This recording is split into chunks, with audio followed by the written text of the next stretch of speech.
Hey, what's up, guys? Welcome back to my channel. It is Coach D here, Dallas Gordon, and I'm back with another video. I want to talk about what they do not tell you about starting a subscription business.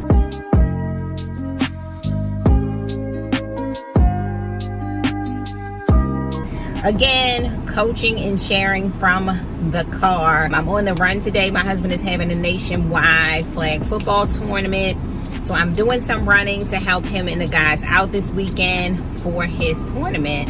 So I figured I would pull over and record these videos. So funny story, I recorded 3 videos for you guys this week and only one single video made it. So I'm having to kind of, the rest of them froze at the end for whatever reason. So I'm having to kind of record these videos on the fly. Shout out to my son, Sean, for just picking up and being my new video editor. So thank you, son. Kudos to you for just helping mama out. Okay, so if you are new here and you are looking for motivation, you're looking to learn how to dominate in attraction marketing and online product sales, you are in the right place. I welcome you to join the Big Happy family, the Big Goal Getter family, and hit that subscribe button, smash that notification bell so you'll be notified every time that I post and upload on YouTube. I'm on a mission to help 13,000 impact-driven digitalpreneurs. Okay, so if you're looking for that kind of help, you're in the right place. Guys, this is the very last week to join my mentorship program. So if you are interested in mentoring with me, whether you be a product seller in general, a subscription box owner, or a coach, this could be the program for you. The link is in the bio to check out more details about joining the mentorship program. And if you guys have any additional questions after checking out the link, feel free to DM me or email me. So let's get to it, guys. Here's some things that they won't tell you about starting a subscription box business, and here's some of the biggest misconceptions. I know that it's really, really exciting to see subscription box businesses. It is a multi-billion-dollar industry, and a lot of people love to see all the pretty and fancy boxes stacked up and shipping out. People love to see, especially for my company, JournalJunkBox.com, people love to see us working and shipping boxes out and piling those boxes up as high as it can go, up to the sky. People love to see that, but there are some misconceptions about starting this business. And I definitely think that when you start a business, you should know what you're getting into. I think it's impossible to know every single thing about the business that you're starting, but I think that you should try and know as much as possible, to be as knowledgeable as possible about jumping into a business. So when I jumped into this business, I knew a lot of things, but I didn't know all things. So I'm here to extend that knowledge to you to help you make the right decision as to whether or not this business model is right for you. So the number one misconception about, in my eyes, guys, about subscription box businesses is when you see all those boxes, it doesn't always equal a lot of money.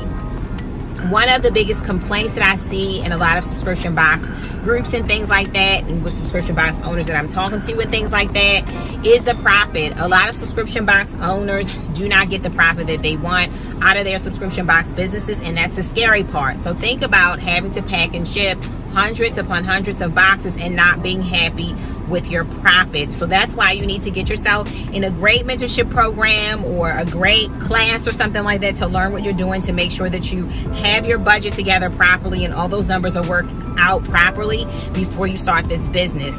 One of the worst things that can happen to you is you're locked in with having to do all this manual labor, or even if you have to pay someone else to do it, but you really didn't account for those expenses to outsource, or you didn't account for the labor it's going to take to do it yourself. I remember when me and my family got started packing the boxes at first, you don't account for all the back aches. You don't account for all the late nights. You don't account for, like, sometimes it takes weeks sometimes to prep and prepare these boxes, especially at home yourself, when you are coming up with your budget for the box. I think you're more so thinking about what pricing point will sell, but you're not thinking about the sweat and hard labor that goes into it. Whew. Okay, so that's number one. Number 2, much of the buying for your subscription box will most likely happen up front. And I think that that's what a lot of people don't know. Most people think, okay, I'm going to collect the money first, I'm going to do pre-sales, and then I'm going to buy products. But a lot of the times the timing doesn't always quite work out perfectly. You have to be prepared, especially depending on where you're getting items from. So if you're shipping from China or you're importing items from other countries to your country, you are going to have a lot more preparation. A lot could go wrong with your shipment. So you want to make sure that you have enough time to be able to count up inventory. And if something goes wrong, you need a plan to be able to replace that inventory that wasn't shipped or that was damaged. So you have to operate in advance, especially if you want to grow. You don't really know how many subscribers are going to come in the next time, but let's say you want to grow by 50 subscribers. You have to most likely upfront that inventory to prepare for your growth. And sometimes it doesn't always happen, but there are lots of ways to deal with leftovers and things like that. I sell everything in my business, so that's exactly what I teach my clients.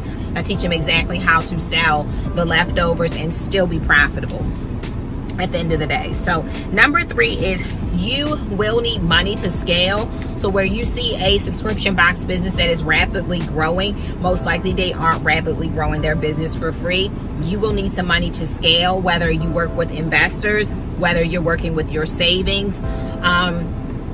You're going to need money to grow it. Like, you're going to need additional funds to grow it.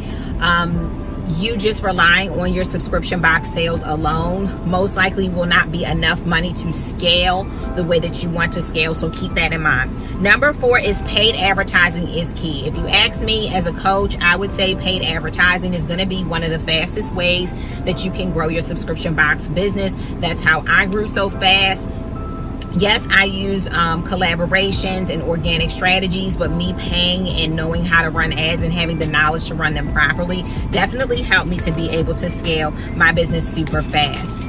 The last one, guys, is having to deliver monthly can be very, very overwhelming. So when you are planning to start your subscription box, make sure that you have your growth plan in place. Meaning that when I first started, to give you an example, I thought I would eventually just up level to like a warehouse. I thought that after some months, I would just purchase a location, hire some people, and I would just have a warehouse. But it's not really that straightforward, because there's a lot of labor and work that goes into packaging boxes.